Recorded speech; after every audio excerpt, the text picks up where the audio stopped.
A sloth, a donkey, and a curious human. Send a prompt and see what they're doing. One hits record with a question on his mind. Two brothers pick it up, see what they find. Corn takes his time, Herman's got the facts. Back and forth, they never hold back. My weird prompts, come on in, that's where we begin. My weird prompts, glad you're here. This episode was generated using artificial intelligence. Please verify facts.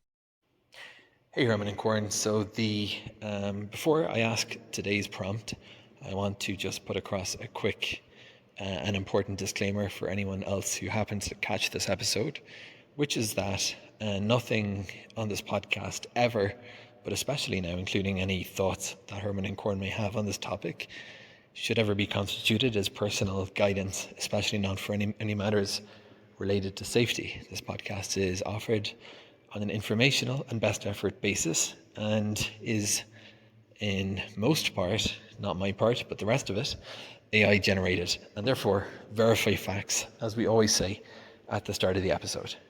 Herman and Corn, I'd like to chat today about a preparedness question that falls a little bit between the gaps in terms of the official guidelines we have here in Israel.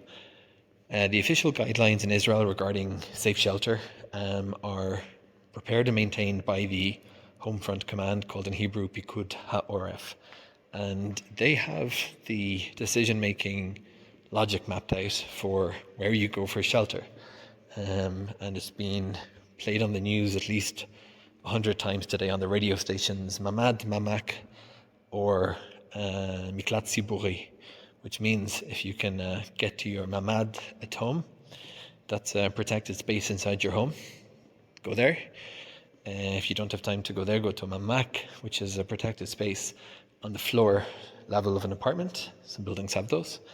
And neither of those are an option. There are public shelters. Why I say there's an edge case between the gaps of the advice is that you have certain times the choice between going to somewhere with a mamad and going to a public shelter. I'd like to ask for what your thoughts are regarding the choices shelter between underground car parks, which are designated as shelters by the Home Front Command, and an apartment safe room, also assuming that it's a fully conformant safe room up to the standard. And just before I go any further, actually, let me just say one thing that is really important to underscore. When we're talking about car parks that are shelters, they have to be designated. This is another point that the Home Front Command has emphasized countless times today, that if it's not a designated car park, you should not go there. It's extremely risky. But we're referring to car parks that appear on the official list as safe spaces. And this is actually, I'm in one as I record this prompt, at the very deepest level. Now my question for you, Herman and Corn, is we talked about the mechanics here in Israel at the moment. We're looking about threats against ballistic warheads, essentially. And we talked about the really challenging engineering challenges here in terms of building any kind of defense against this. Safe rooms are, we learned some lessons from the last war in which we really saw the value of these from people who weren't able to get to them in time. We talked about how a column of reinforced rooms in a building actually increases the structural integrity of the whole building by forming a solid core. But in the case of a mamad versus an underground car park, my personal thinking, and this has informed my own preparedness decisions, is that an underground car park was probably, I would have thought, your best option, because you've got a lot of concrete above you. And there's also potential issues in terms of, there's other issues. Cars, for one, is a source of flammable source of ignition. But Mamad, a safe room, if we're talking about something like a ballistic missile impact directly in the worst case scenario or indirectly, you're counting on a reinforced room in a private home to withstand that impact. And I always thought that just seemed like a very, very unlikely thing. We had some debate about this in Israel, it's worth pointing out, After the last war, some people were very critical, and not just any people, structural engineers who've been working in this field for years, saying that they think that the Mamads are woefully insufficient for this kind of scenario. And so before we go into the actual answer, I want to point out that even among experts and even among Israel, this isn't a cut and dried question. But it'll be valuable to get your perspective, so those of us who are trying to weigh the risks can make the most informed choice. Herman and Corin, let's talk about shelter choices during wartime here in Israel in today's episode of My Word Prompts. You know, Herman, I was looking at some recent structural engineering reports from the Technion, and it really struck me how much our definition of safety has had to evolve over the last few decades. It is not just about having a roof over your head anymore. It is about the specific density and reinforcement of that roof. We have moved from a world where a sturdy building meant it would not fall down in a storm, to a world where we are calculating the exact joules of energy a single room can dissipate. It is a constant arms race between protection and penetration. Corn. Herman Poppleberry here, and you are absolutely right. The physics of shelter design is essentially a study in energy dissipation and material science.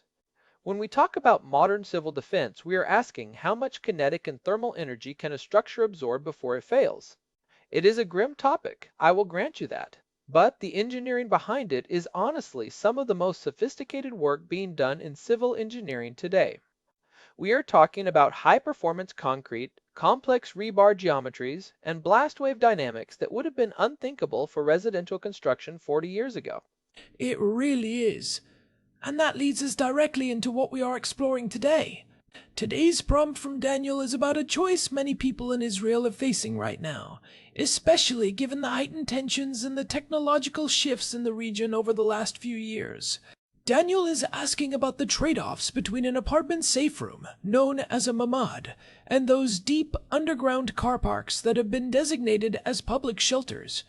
He is specifically looking for the engineering perspective on where the safest place to be is during a heavy ballistic missile attack. It is a heavy question, Daniel. And before we dive into the structural analysis, I want to reiterate that disclaimer we always give when we talk about life safety issues. We are looking at this through the lens of engineering and data, but always follow the live instructions from the Homefront Command. They have the real-time data, the intelligence on incoming threats, and the expertise that we do not. But from a structural standpoint, Daniel is hitting on a debate that has been circulating in engineering circles for a while now. It is a choice between proximity and mass. It is the home shelter versus the fortress debate. Right. And before we get into the weeds, we should probably define the terms for anyone not familiar with the Israeli system, because the terminology is very specific. We are talking about three main types of protection. There is the Mamad, which is an acronym for Merchav Mugan Dirati, or Apartment Protected Space. Then there is the Mamak, the Merchav Mugan Komati, which is a shared protected space on each floor of an apartment building.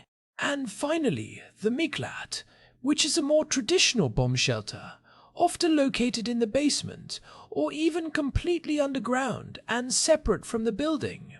The Mamad became the gold standard after the 1991 Gulf War. The idea was born out of a very specific trauma. During the SCUED missile attacks back then, people were getting injured not just by direct hits, but by the time it took to get to a communal shelter. People were being caught in stairwells or in the street. The Mamad brought the shelter into the home. It is a reinforced concrete room with a heavy steel door and a gas-tight window. But the key thing to remember, and this is where Daniel's question gets interesting, is that the Mamad was originally designed primarily to protect against shrapnel and blast waves from smaller rockets or chemical threats, not necessarily a direct hit from a heavy ballistic missile. And that is the crux of the anxiety, isn't it? When you see the size of a modern ballistic missile warhead, something like a Fateh 110, or a similar class of projectile, you are talking about 500 kilograms of high explosives. A Mamad has walls that are typically 25 to 30 centimeters thick. That is a lot of concrete, but compared to a direct hit from a half-ton of explosives traveling at supersonic speeds, it feels like a mismatch. It feels like bringing a leather shield to a tank fight. It is a mismatch if you look at it as an isolated box. But this is one of those things we talked about back in episode 601 when we looked at the engineering of safe rooms. A mamad is not just a room, it is part of a vertical column. In modern Israeli apartment buildings, the mamads are stacked directly on top of each other from the foundation all the way to the roof. This creates a reinforced concrete core. It is actually the strongest part of the building skeleton. Think of it like the spine of the building. The rest of the apartment, the living room, the kitchen, is essentially flesh hung onto this concrete spine. So, even if the rest of the building takes a hit and the flesh is stripped away, that column of survival is meant to stay standing. I remember you explaining that. But Daniel's point is about the overhead protection. If a missile is coming from above, a mamad on the 5th floor only has the roof and maybe a few other mamads above it. Compare that to a designated underground car park. Some of those are 3 or 4 levels below the surface. You are talking about meters of reinforced concrete and earth above you. From a pure how much stuff is between me and the explosion perspective, the car park seems like the clear winner. Mass is the ultimate defense against kinetic energy. There is no getting around that. If you are in the bottom level of a 4-story underground parking garage, you have an incredible amount of material between you and the sky. Structurally, that is almost always going to be superior to a mamad in terms of surviving a direct overhead impact. The concrete slabs in those garages are incredibly thick to support the weight of the building and the soil above. We are talking about a level of protection that approaches military-grade bunkers. In engineering terms, we call this overburden. The more overburden you have, the more the energy of the blast is attenuated before it reaches the occupied space. So, on paper, the car park wins. But Daniel mentioned a big caveat, flammable vehicles, and I think that is a massive UX of survival issue like we discussed in episode 824. You are trading the risk of a structural collapse for the risk of a secondary disaster. If a missile hits the building above, or if there is a breach, and you have hundreds of cars with gasoline tanks and, increasingly, large lithium-ion batteries, that is a nightmare scenario for a confined space. You might survive the blast only to face a fire that you cannot escape. It really is. Underground fires are notoriously difficult to fight. The heat buildup is intense and the smoke has nowhere to go. Most of these car parks have massive ventilation systems, but those systems require power. If the building's infrastructure is compromised by a strike, those fans might not be spinning. You could end up in a situation where the structure holds perfectly. The ceiling doesn't even crack, but the environment inside becomes unsurvivable due to smoke inhalation or heat. Lithium-ion battery fires are particularly nasty because they produce their own oxygen as they burn. You cannot just smother them. And then there is the time factor. This is something the Home Front Command emphasizes constantly. In Jerusalem, where Daniel is, you might have 90 seconds of warning. In other parts of the country, it is 60, 30, or even 15 seconds. If you live on the 8th floor, you are not making it to the 3rd level of an underground car park in 90 seconds, especially not with a toddler like Ezra. You would be caught in the stairwell or the elevator, which is the most dangerous place to be. The elevator can become a trap if the power goes out, and the stairwell, while reinforced, is often a chimney for smoke and debris. That is the proximity versus protection trade-off. The mamad is 5 steps from your bed. You can be inside and have the door bolted in 10 seconds. That means you are protected from the 99% of threats that are not direct hits. Remember, the vast majority of injuries in these attacks come from flying glass, shrapnel, and blast waves from nearby impacts, not from the building you are in being leveled. The mamad is nearly perfect at stopping those threats. It is designed to handle the overpressure of a nearby explosion. So, it's a bit like a seatbelt versus a roll cage. The mamad is the seatbelt you wear every time, because it's right there and protects you from the most common dangers, the sudden stops and the minor collisions. The underground car park is like a full roll cage and a fire suppression system, but it doesn't help you if you can't get into the car in time. But let's look at the engineering debate Daniel mentioned.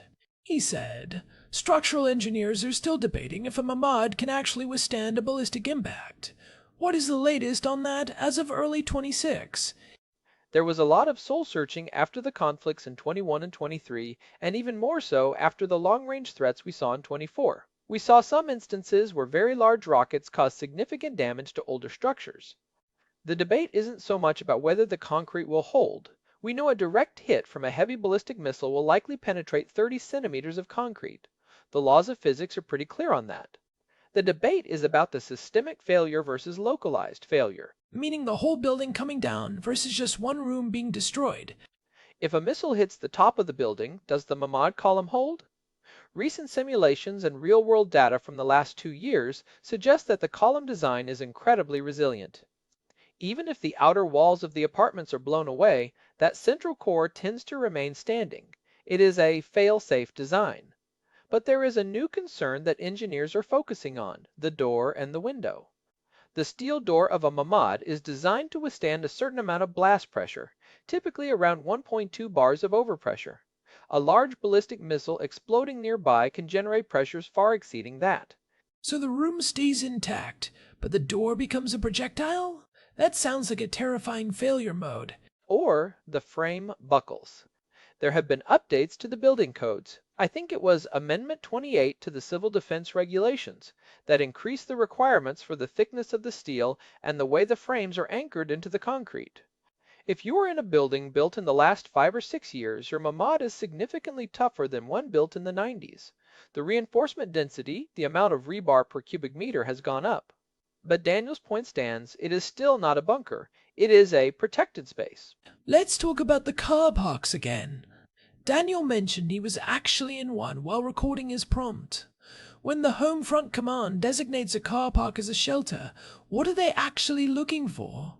They aren't just saying any basement will do, right? Because I have seen some basements that look like they would crumble if you sneeze too hard. No, not at all.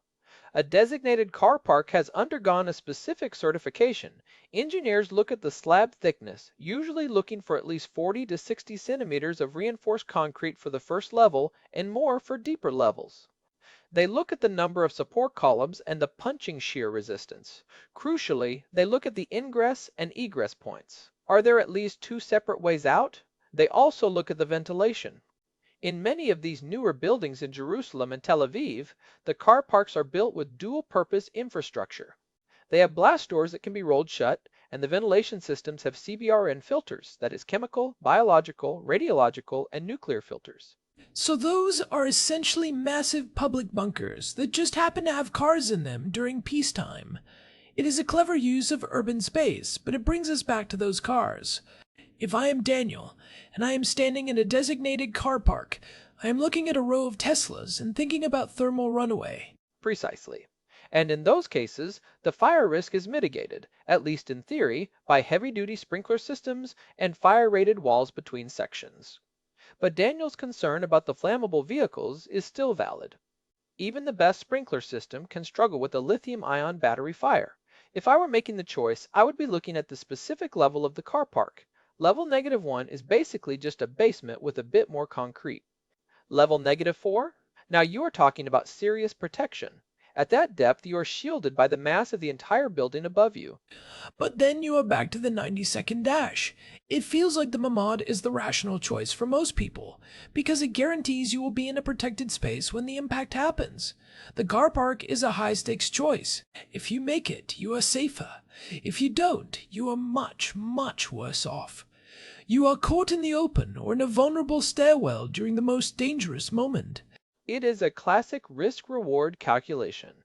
If you have a high degree of confidence that you can reach the car park in time, maybe you live on the ground floor or the first floor right above it. Then the car park offers superior protection against the absolute worst-case scenario, which is a direct hit on your building. But for someone like Daniel with a young son, the chaos of trying to get down several flights of stairs with a child during a siren. The risk of a fall, a panic-induced mistake, or getting stuck in a crowd might actually be higher than the risk of a direct missile hit on his specific apartment. That is a great point. We often forget the human factor in these engineering problems. A shelter is only as good as your ability to use it. If the path to the shelter is dangerous, the shelter's structural integrity is irrelevant. I think back to episode 793 when we discussed the psychology of the siren. The panic can be as dangerous as the projectile. We have seen people get seriously injured just from falling on the way to a shelter.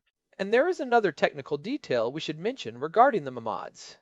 The column effect we talked about isn't just about vertical strength, it is also about the shadow it casts. If a missile hits a building at an angle, the reinforced concrete of the Mamad column can actually shield the rest of the building to some extent. It absorbs a huge amount of the energy and prevents the pancake collapse that you see in unreinforced masonry buildings. So, ironically, by being in your Mamad, you are also contributing to the structural survival of your neighbors' homes. You are part of the building's defense system. In a way, yes, it is a collective defense mechanism built into the architecture. Now, Daniel asked about the ongoing debate among engineers. One of the things being discussed right now is the spalling effect. This is a big one. Even if a missile doesn't penetrate the wall of a Mamad, the shock wave of the impact can cause the concrete on the sin side of the wall to flake off and fly around the room at high speeds. It is like a secondary shrapnel effect. Wait, so the wall stays standing, but the inside of the wall turns into bullets? It's called scabbing or spalling. The compression wave hits the outer face, travels through the concrete, and when it hits the inner face, it reflects as a tension wave. Concrete is great at compression, but terrible at tension, so the inner surface just snaps off. That is why newer Mamads are often finished with a specific type of flexible plaster, or even a thin layer of carbon fiber or steel mesh behind the finish. It is designed to catch those concrete fragments. If you are in an older Mamad, one of the best things you can do, and this is a very practical takeaway, is to make sure you don't have heavy shelves, mirrors, or glass frame pictures hanging on the reinforced walls. Because they become projectiles the moment the wall vibrates from an impact. It's not just about the missile, it's about the physics of the room itself. The wall might hold, but the stuff on the wall will not. In an underground car park, you generally don't have that issue because the walls are often unfinished concrete and you are not sitting right against them. But you have other issues, like the potential for dust and debris from the ceiling. If a building above takes a hit, the car park might not collapse, but it will certainly shake, and you could have a lot of non-structural material falling. You know, we have been talking about this as a binary choice, but for many people, the choice is made for them by their building's age. If you live in a building from the 1970s, you don't have a Mamad. Your only choice is the stairwell or a public shelter. In that case, the designated car park is a godsend. It is a massive upgrade over a stairwell. Oh, a huge upgrade. The stairwell is the better-than-nothing option. It provides some protection because you have the mass of the building's core around you, but you have no protection from blast waves coming up or down the stairs. A designated car park with blast doors is a different league entirely. It is a true shelter. The key is knowing the difference between a basement and a designated shelter. If the home front command has put a sign on it, it means an engineer has signed off on its ability to withstand specific loads. So, if we were to summarize the engineering perspective for Daniel, it sounds like the car park is the hardened bunker option, while the Mamad is the distributed survival option. That is a good way to put it. The car park is objectively stronger against a direct high-energy impact. It has the mass. But the Mamad is part of a system designed to maximize the number of survivors across a population by ensuring that almost everyone can reach some level of protection instantly. It is about the statistical probability of survival. It is the difference between a high probability of surviving a medium threat and a lower probability of reaching a high protection zone. For a ballistic missile, which is a high threat, the car park is the engineering answer, but the Mamad is the practical answer. And we have to talk about the flammable vehicles, again, because I think that is the biggest psychological barrier.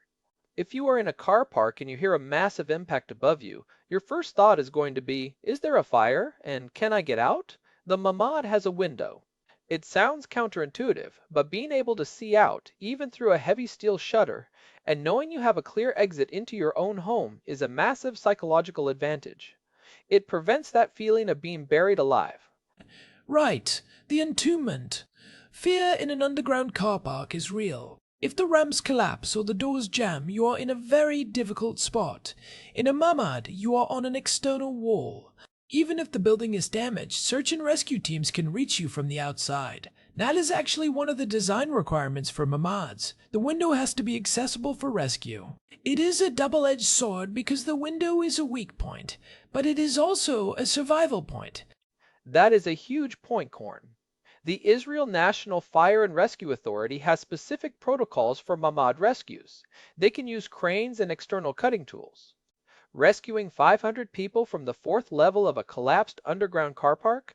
That is a multi-day operation. It requires heavy mining equipment. So, when you look at the post-impact phase, the Mamad actually has some significant advantages. So, when Daniel is sitting there in that car park, he is surrounded by a lot of concrete, which is good. But he is also in a complex environment with fuel, batteries, and limited exit points. If he is at home with Hannah and Ezra, and the siren goes off, the Mamad is likely the superior choice simply because of the speed and the post-impact accessibility. It is the graceful failure model. I agree, unless the car park is literally 20 seconds away and has clear multiple exit paths that are unlikely to be blocked by debris, the Mamad wins on the human factor scale.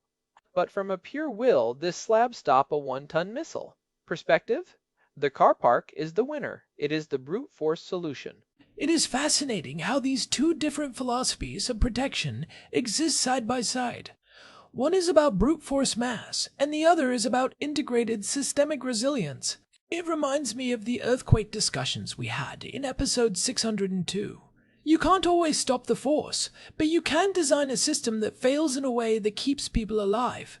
A building with a Mamad column is designed to fail gracefully. The outer skin might fall away, but the core stands.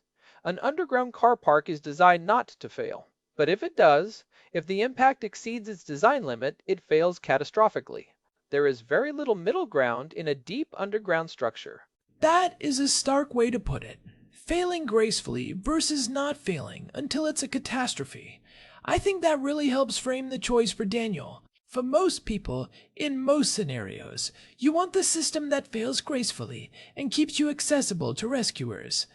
And it's worth noting that the Homefront Command's advice, the Mamad, Mamak, or Miklat hierarchy, is based on decades of data. They have analyzed every major conflict since '91. They know the statistics of where people get hurt. They aren't just guessing. They're looking at the probability of a direct hit versus the probability of being injured while running for a shelter. The stay put, or go to the nearest protected space, advice is mathematically the soundest way to save the most lives across a whole city. It is a numbers game. And when you are talking about the safety of your family, like Daniel is with Hannah and Ezra, you want the best odds. The best odds usually involve being in the strongest possible room that you can reach without panic. Well said. And hey, for Daniel and everyone else listening, there is some interesting research coming out about hardening your existing Mamad. Beyond just clearing the walls, there are new types of blast-resistant curtains and internal coatings that can further reduce the risk of spalling. There are even companies now that offer secondary reinforcement for the door frames. It is worth looking into if you live in an older building or if you are in a high-risk area. That is a great practical tip. It is about layers of protection. No single thing is a magic shield, but when you add up the reinforced concrete, the stacked column design, the blast door, and a clear interior, you are significantly better off than almost anywhere else in the world during a missile attack. And don't forget the safe room UX we talked about. Keep it stocked, keep it comfortable. If it's a place where Ezra feels safe and has his toys, the transition during a siren is going to be much smoother. If the child isn't resisting, the door gets closed faster, the stress levels stay lower, and everyone is safer. The engineering of the room includes the people inside it. The psychological prep is just as important as the structural prep. If you are not panicking, you are making better decisions. And speaking of decisions, I think we have given Daniel a lot to chew on here. It is not an easy choice, but understanding the engineering behind it, the mass of the car park versus the systemic resilience of the Mamad, is the first step to making an informed one. It is about understanding the why behind the walls. Whether you are under 3 meters of concrete in a car park or inside your apartment's reinforced core, the goal is the same, to buy time for the danger to pass. The engineering is there to give you those extra seconds or those extra inches of protection that make the difference. Well, this has been a deep dive into some very literal, heavy topics. Daniel, thank you for the prompt. It is something that is clearly on the minds of so many people right now, and it is a perfect example of how weird prompts can lead to very serious and necessary discussions. If you found this discussion helpful, or if you have your own questions about the engineering of everyday life or the engineering of survival, we would love to hear from you. You can reach us at show@myweirdprompts.com. And if you are enjoying the show, we would really appreciate it if you could leave us a quick review on your podcast app or a rating on Spotify. It genuinely helps other curious minds find us and join these conversations. We are trying to build a community of people who like to look under the hood of the world.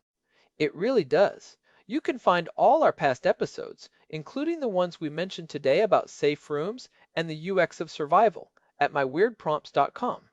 We have a full archive there, categorized by topic, and an RSS feed for subscribers. We are available on Spotify, Apple Podcasts, and pretty much everywhere you listen to your favorite shows. And just a reminder, our theme music and all the music you hear on the show is generated with Suno. It is pretty amazing what the tech can do these days, even in the realm of creative arts. It really is.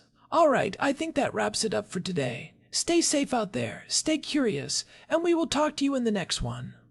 This has been My Weird Prompts. See you next time. Bye, everyone. This episode was generated using Gemini Flash 3. Text-to-speech engine was Chatterbox. Thanks for listening to our show, My Weird